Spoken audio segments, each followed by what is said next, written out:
Understood, ladies and gentlemen. It's the OG Boricua Dandara, and none of that matters. This is not an OG Boricua show. This is the Demoness show. I've been so excited. I've been wanting to do this. I can't even tell you how long I've been trying to convince her to do this herself, and I've just been wanting to just be a part of it. You know what? Hey, please introduce yourself and let these silly ass suckers know who you are and what time it is. Hello, my sweet mortals. It is us, the demoness. We have not been seen for a while, but we are back now. It is where we are right now, 3 o'clock almost. So yeah, we have been busy, but we are now back from hell and we're staying here. So get used to it.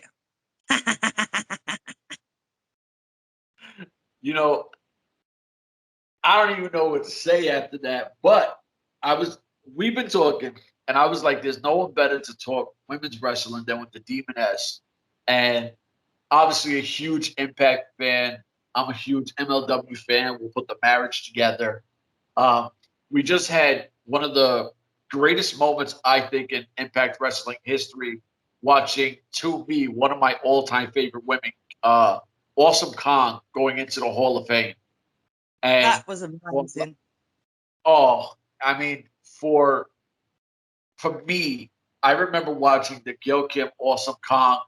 To me, what made women's wrestling what it is today. And I know people might think otherwise, but I'm saying to me, and what Awesome Kong was able to elevate Gail Kim to her next level, I thought was absolutely amazing. And we finally see her go into the Impact Wrestling Women's Hall of Fame. Well, just the Impact Wrestling Hall of Fame. But your take on Awesome Kong, the Hall of Fame, and everything she's done for Impact and women's wrestling. Well, for me, Awesome Kong was one of my first favourite women fighters that I'd ever seen when I first started watching Impact. She was the one that came out and I would just literally, what? She's amazing. She's talented. And then when she kind of disappeared, I did not like that one bit, as we know. And then obviously, but I did, Demons Don't Cry, but I did have a tear for her because she's one of my long-time favourites, and seeing her back in the ring was amazing. She is such an amazing talent. From back then to now, she's still one of the most amazing things I've ever seen, walk into a ring. So, yeah, I was very emotional at that, not going to lie. I did.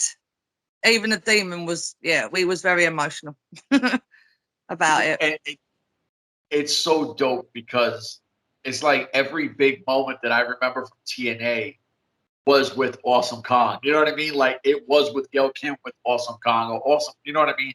She's just such a special, not even just a talent, just a person in general. Like if anyone ever had the opportunity to meet her, I have multiple times. And she's absolute sweetheart. She's one of those people that you're like, damn, I hope she's not the badass that she is in the ring in person. And she's just like full of heart, and she's just such a beautiful person that for her to get her flowers and for us to know her career, it was amazing. It was fun to watch. It was. And then for me, that it's always been. She was different. That's the thing. A lot of the time, it's similarities, but with Awesome Kong, she was just this beast, and you know that you weren't getting past her, no matter what you tried. And the cool part was wrestling when that kind of was going on. I think guys were used to the typical WWE like bras and panty matches and all that, like big boobs and asses, and that was it. And then all of a sudden you had real wrestling going on in TNA, where it was like, all right, I really don't give a damn about that. Yeah, they're hot, but it's not wrestling. You know, it's just chicks in little bikinis and shit. Yeah. And then you have some Gail Kim saying, we're not that. This is where we belong. And they are the women's revolution. What TNA did with those women going forward has been nothing short of amazing. Bound for Glory, biggest pay-per-view of the year for Impact Wrestling. We see the debut of, and I'm going to mess up the name. It's fine. I know them as the Iconics. Yeah. They come in, and I like the match. I thought it was really good. They get the belts. I was kind of like, huh. Really didn't want to see them just come in and get the belts that fast. They did. I get it. It's fine. I guess. Matter of fact, I'm wrong. I don't care. What's your take on the Iconics coming in, big debut, winning the belts in the match? Well, considering who they won the belts from, and clearly how I'm sitting talking to you, I was obviously devastated by it. No, I love the Iconics. They are brutal, but I'm a Decay girl. Hence, the demoness was created purely because I based it on Rosemary and the original Decay. And then obviously I developed her into my own thing. But yeah, I was disappointed that they lost because I love the whole Havoc and Rosemary thing. I think that collaboration is awesome. And I love the fact they're all Decay now. That is something that I was waiting for. And I'm really proud of that because I was like, yes, I'm a Decay. Still in the flesh, obviously. There you go. Well, Never now, gonna ever. Go on. did you feel these girls came in and they were what you expected with all the hype behind them? No, I didn't actually. I thought there'd be a bit more, I don't know, maybe a bit more to them. That's the thing, though. They do kind of sometimes new people come in, they give the belt straight away, and that frustrates me because I want to see more, them do a lot more before they win, you know? So, yeah, so I was a little, like I said, I'm biased because I'm Decay, Team Decay all the way. So I was a little sad, but not too sad.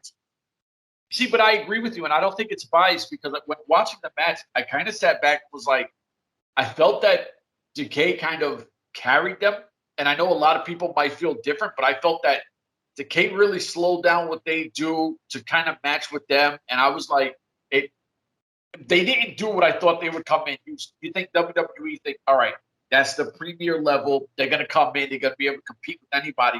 And I felt like Decay had to slow their style down to match theirs. And I was like, all right, they didn't come in as effective as I thought. They do become the new tag team champs. Sure, whatever. I hope Decay comes back, kicks the shit out of them in the next few weeks or next pay-per-view, whatever it is. I hope they absolutely thug them. That's just me. And I think you agree. Oh yeah, there's no doubt. Them two will go back and get those shiny toys. It's in the rules. They have to do it, and they will. So you don't mess with darkness. Trust me, I know. I'm beginning to know. We always come back and fight. And that's the thing. And that I think that's the cool part about the Decay element is like, and you can't even really say you killed them because you can't kill what you can't kill. You know what I mean? Like they're just gonna keep coming. I love what they're doing. I think it's really cool. And I was like, all right, this could be a cool build-up if they do it right. I like what I see. The women's division does get more power with the Iconics. I will say that. You do get more name value. The tag things work like that. But Deonna Purrazzo, or if I say it wrong, I apologize. I messed up everybody's name. And Mickie James. I am a Mickie James fan from way back. But being a Mickie James fan and watching this, I was like, why did Mickie James win when this girl had one of the best runs I've seen in forever? Like Deonna Purrazzo was absolutely killing it. And she was also, and she still is, the AAA women's champion as well. So she was killing it, doing her thing. And I was like, man, like, Mickie James, you're an N.W.A. girl. You're not an Impact girl. Like, you obviously, when you think TNA, you think Impact Wrestling, you remember Mickie James. That, without a doubt. But right now, she's with N.W.A. We know the work she's doing with the women's division, N.W.A. It's freaking amazing. I love it. But I just felt like this title did not need to change hands with this one. Like you had so many amazing matches through her run that I love the match. And I was like, I love Mickie James, but I want to see Deonna Purrazzo keep that belt for Bound for Glory and then go on. And if she lost it on a smaller pay-per-view, sure. But Bound for Glory, I wanted her to keep it. Your take on this, and like I said, you don't have to agree with me because I'm out of control at times. Don't we know it? No, I agree with you. I think when they bring, because they've done it a few times, not with just Mickie James, they've done it when they brought like the old ones back. So like RVD, Rhino, all of them, when they brought them all back, they always seem to have this, well, we'll give them the belt. Well, not always, because I was liking Dion's, I said her name right? I did say that right. I apologise if I didn't say her name right. I wanted her to keep it. I was good with that. She's had a long reign and it should have stayed that way. But I am a fan, same as you, Mickie James, from the old days to now. And I still think it's funny that James Stone threw her on a train track, but whatever that is back then. Yo, you have no idea how many people get mad because I always bring that up, that I've never seen nothing in wrestling like James Storm pushing Mickie James from the train. Like, I've never seen nothing like that. And I remember being, I don't want to say happy because that sounds really bad, but like, I was entertained with it because I've never seen it. But when you think about it, you're like, yo, that is some extreme savage shit. Like, who does that? James Storm, you're the big homie. I'm gonna have to send this to you. And if I just need that answer, like, why'd you throw Mickie James in front of a train? Like, come on, dude. Like, damn. You could have thrown anyone else, but why Mickie James? You know, there's other people that could have done.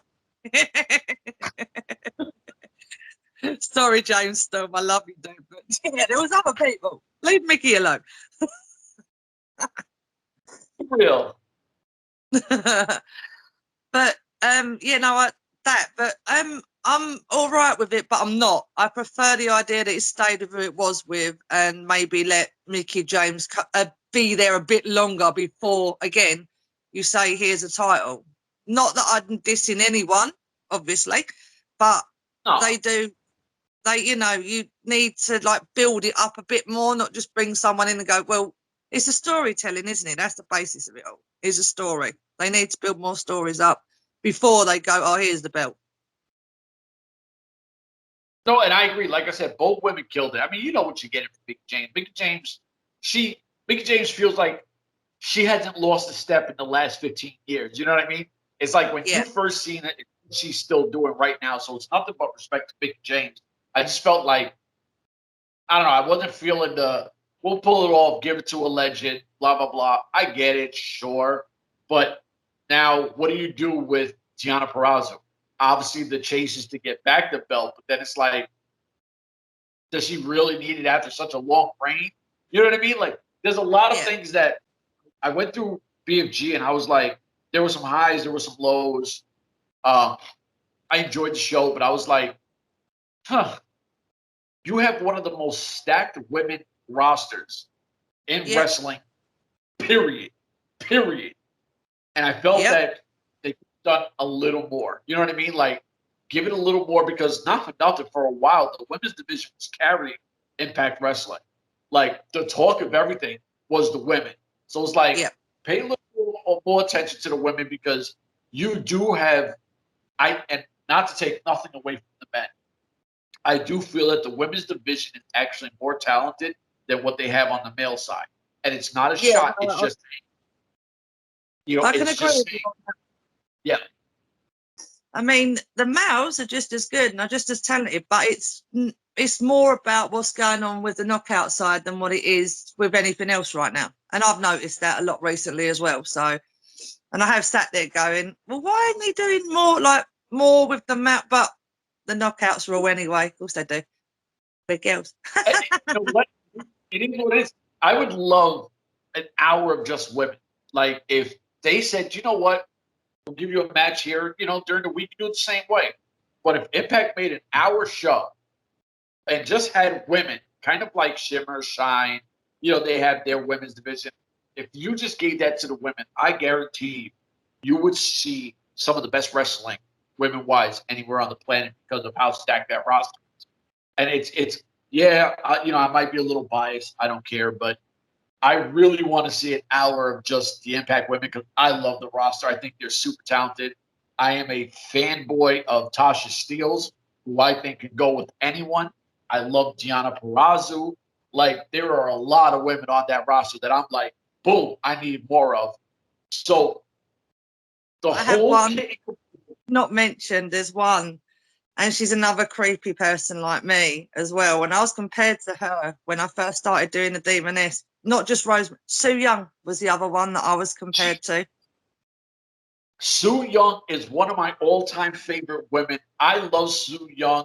I am not a fan of, I think they call her Susie or something like that. Yeah, no, don't like any of that. No. I would rather stay demon and that's it. Because her, even though if she, in case she hears this, obviously, and I love her character and I love the demon side, but the Susie thing, I don't get. But then I was thinking about this the other day, and Mike and Dan were talking about Abyss on our show.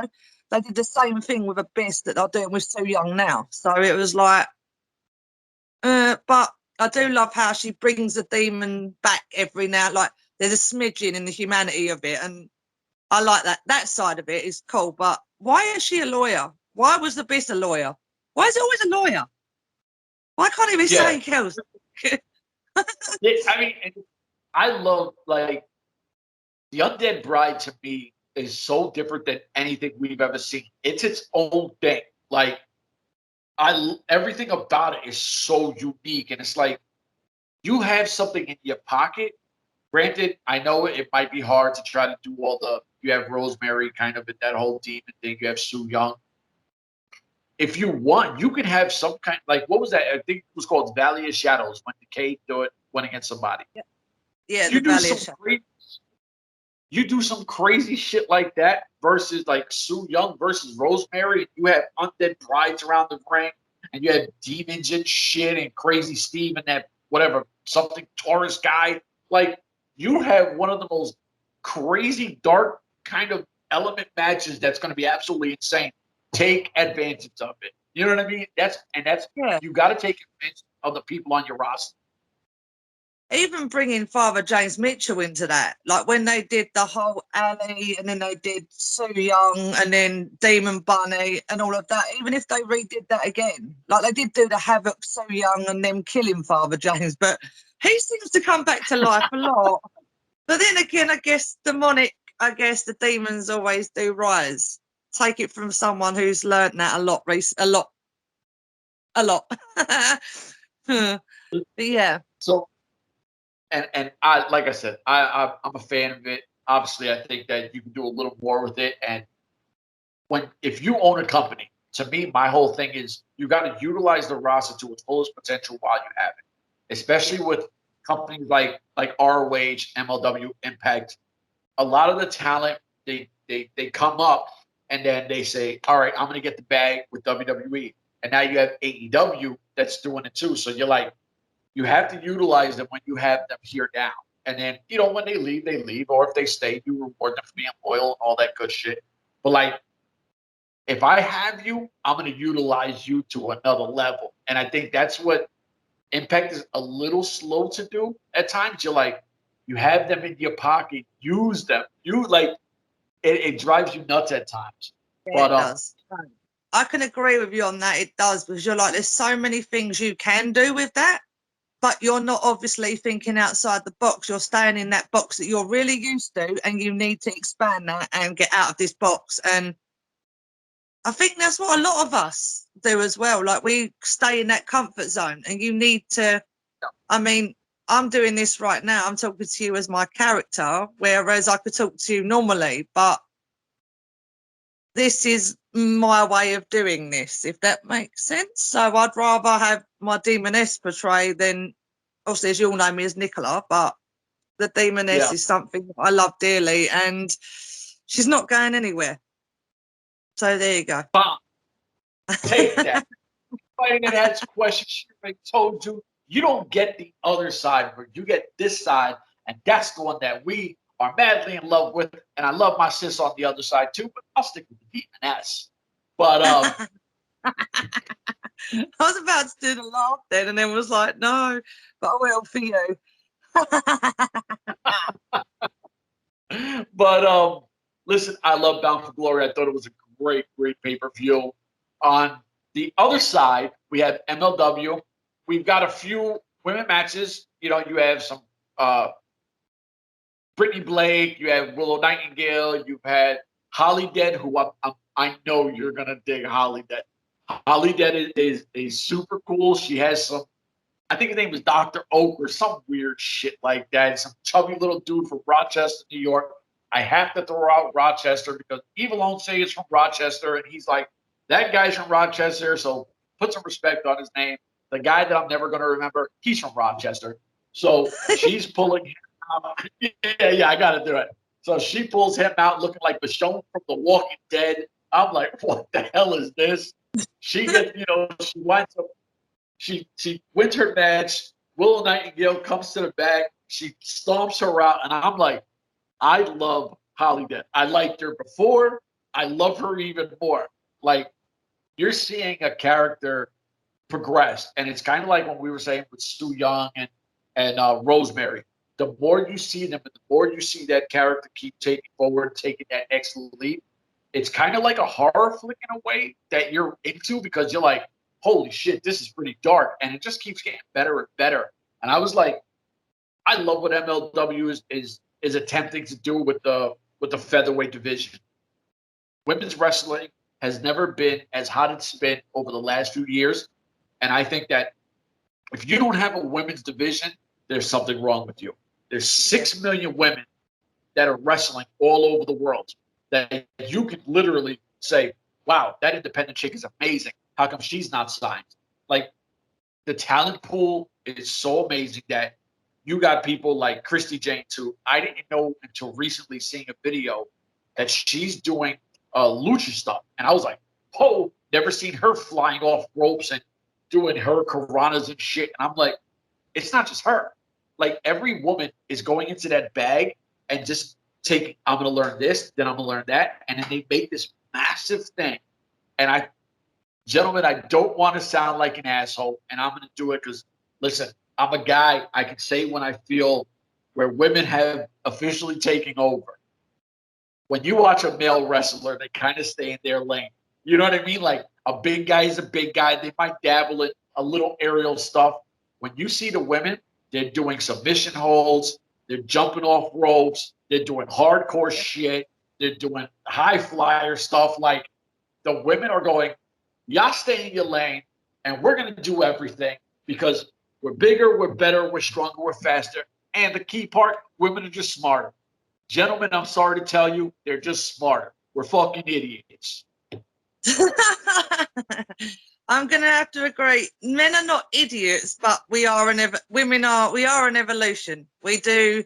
I think even in wrestling, like you said, they are doing backflips. They're doing everything the males are doing. And I respect that as a female demon. We'll go with that. And yeah, it's like they do, and it amazes me. Some of the stuff I see them doing, I think, shit, I've seen a man do that, but I've never seen a woman do like flips off it and like doing everything that you see people like.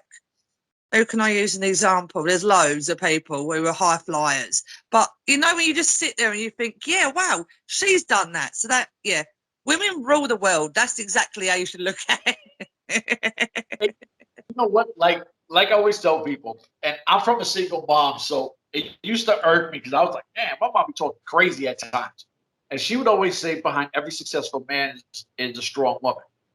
Yeah. And I'm like, as a kid, I was kind of a playboy, had a bunch of girlfriends, blah, blah, blah. Then I met the wife, and I was like, holy shit. Like, as strong as I thought that I was, not as a man, but as a whole, I was like, I'm stronger than anyone I know.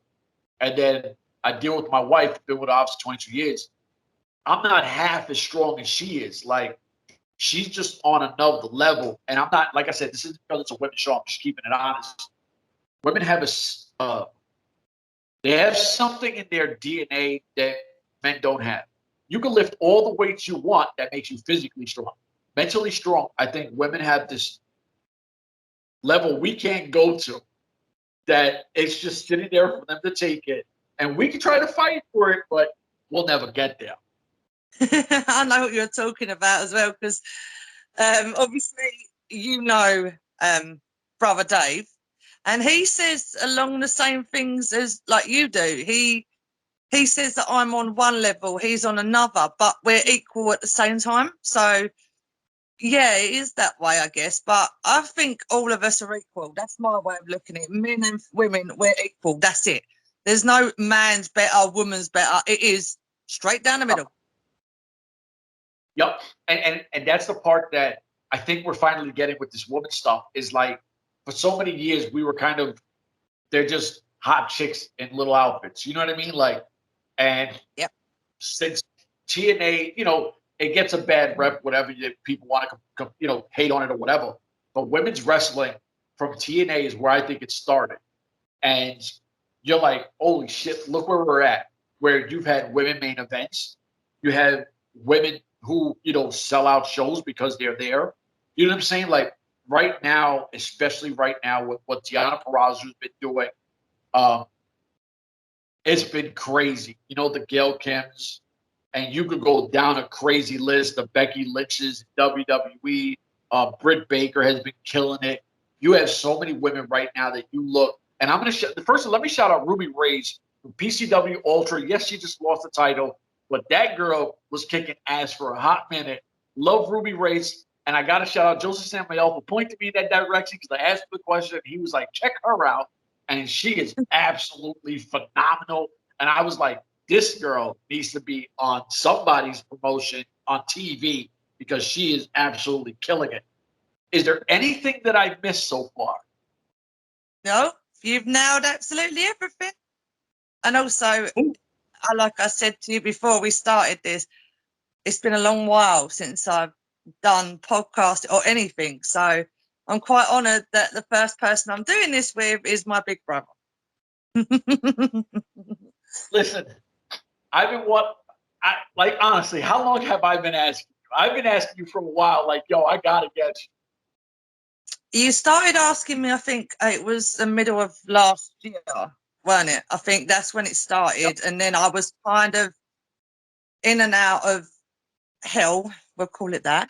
And then I kind of only recently, like I said, I'd been doing some things and working immensely hard and not right, but I'm all good now. So I was ready. So I just had to do this to bring me back to life a little bit. So here I am. The demoness is back where she should be, in the right place. Absolutely. Listen, I am so excited. Whenever you have time, I want to do these.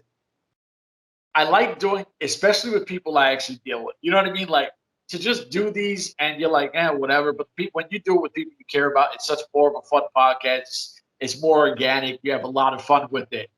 The demoness, I don't think people understand the real part of the demoness. Like people they might see some face paint, but there's a lot that goes behind face paint. You know what I mean? Like there's a story that if you pay attention, you might understand. And I love, like I said, Nicola is my sister. The demoness is, I don't want to say the boss, but I would consider myself more of a hellhound to the demoness, where I will do her bidding if asked. You are my hellhound. You are my hellhound. But I respect you for that, because a lot of people are going to see a face. But if you've seen what I've done before, then there's a lot more to me. Right now, I'm being friendly demon, but another show I could be total psychotic and let the rest out. But yeah, there is a lot more deeper to the demoness than more people know, I suppose. I've shown it, but let's see what else I can do with her now, or do with it now. You know what? And I'm going to end that there because they don't get no more of the demoness. They're going to have to get sample size on sample size on sample size until you get whatever you want to do, because that's why they have to come in, because this is the Demoness Show, Demoness TV, Demoness Network, Demoness whatever. It is all about the Demoness. Ladies and gentlemen, for myself, the queen herself, we are out of here. Deuces.